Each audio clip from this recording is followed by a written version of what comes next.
Thank you, Liz. I am humbled and honored to be your commencement speaker. This is also just an insane experience to be up here for a lot of reasons. Insanely ironic and wonderful, but I feel very thankful. Like all of you, I spent a lot of time on the Mount, a lot of time sneaking into bars on Marshall Street, and a lot of time on this quad. But unfortunately, unlike all of you, at the end of the day today, you all will have a college degree, and I still will not. So you're probably wondering, why would Syracuse ask a Syracuse dropout to come and give a commencement speech at a graduation? I dropped out of Syracuse after my freshman year and moved to New York City to join a startup. Because at the time, the iSchool was not the hub of innovation it is now that Liz and so many others have created.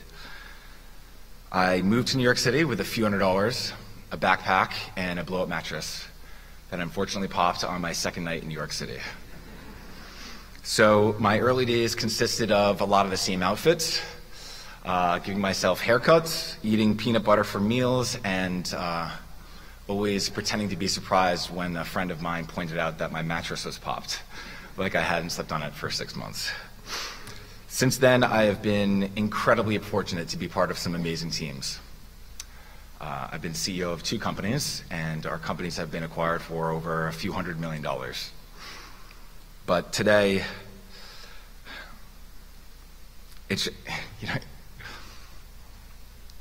so you can imagine how ironic it is for me to be up on this stage, right? So I dropped out of Syracuse 18 years ago to leave to go to New York City to help start a company. And now I'm back 18 years later giving a graduation speech and also launching my new technology company, Good Uncle, which will hopefully prove to be the next billion-dollar tech company. So it's just the whole thing is amazing. I feel very lucky. Today I'm not going to tell you about the story about Good Uncle. I'm going to tell you 2 things that helped me get to Syracuse and 2 things that have helped me since. Those 2 things are being grateful and being relentless. I grew up the son of 2 strong, loving, inspiring people who taught me to swing for the fences. But like everyone else, I had my challenges. At a young age, I was told I was learning disabled. My grades reflected that. Reading was really difficult for me. And when I was 16, life got difficult. I was in a back brace from my hip up to my shoulders. I cracked L1 and L2 in my back. I was told I wasn't going to be able to play sports, maybe not run. My dad's businesses were struggling, so our family struggled to pay the family bills.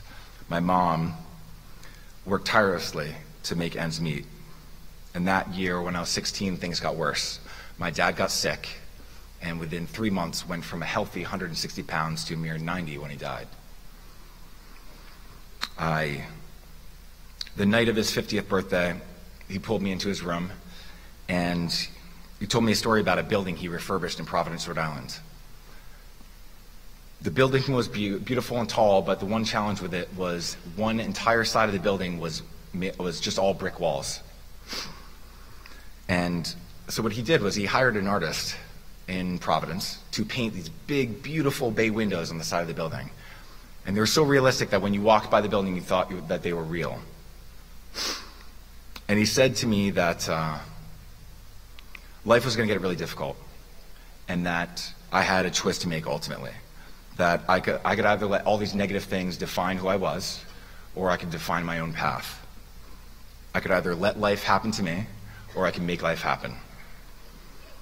He said, you have a choice in life to either see things as brick walls or as windows.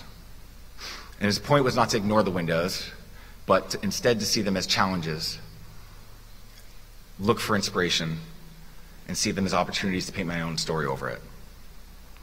My dad died the next morning, but that story left an imprint on me. For a while I struggled, and I looked around, and I found my inspiration. See, I came from a father who saw windows, but I came from a mother who built them. a mother who was scared for her children, scared for her paycheck, but who saw windows in the hardest of times. She came to our family and said she wanted our blessing because she wanted to start a business at that same time.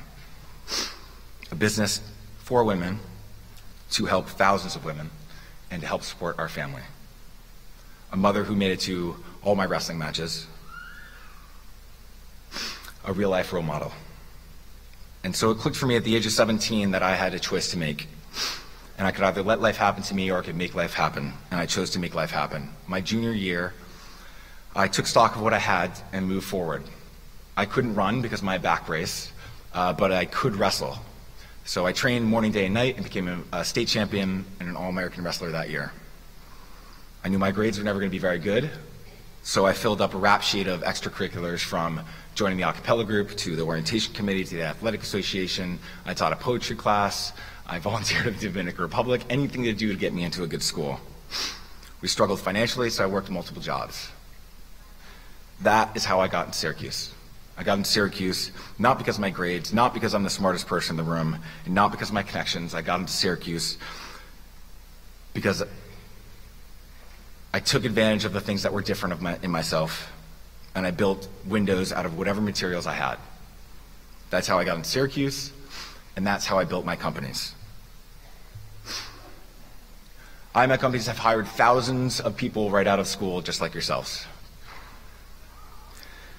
The fact is, the best entrepreneurs, the best coworkers, and the best people I know are the ones that are aware of their weaknesses, are grateful for what they have, they lean on their strengths, they know how to work with people, and they know how to lean on people and their strengths. And most of all, they are relentless in building their windows.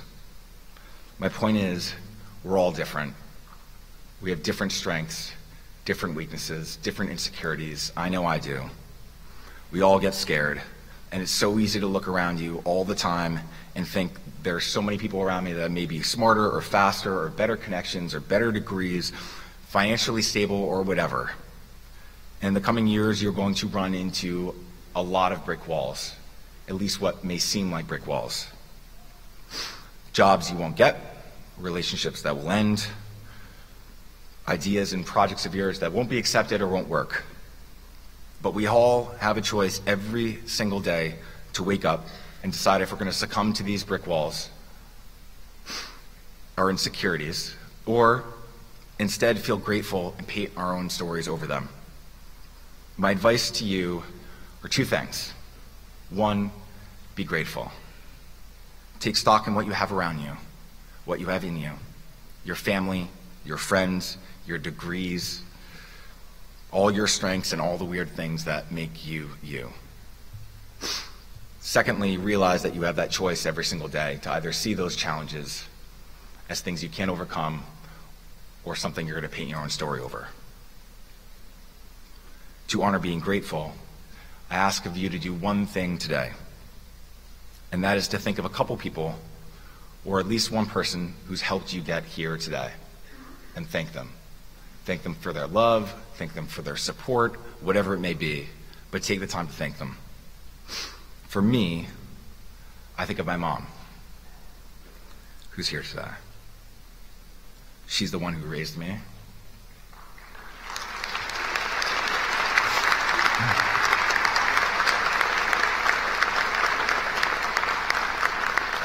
She's the one who taught me that being different is good, to fight for what I believe in, and to be thankful for what I have.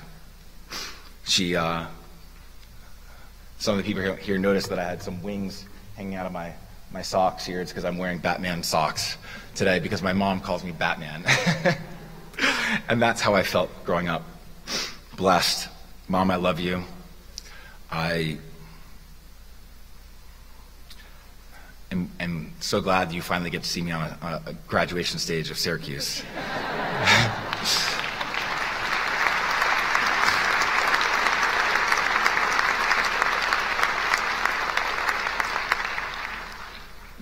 I know it took 18 years longer than I thought, but thank you. Be grateful, class 2017. Be grateful, and thank you for having me today.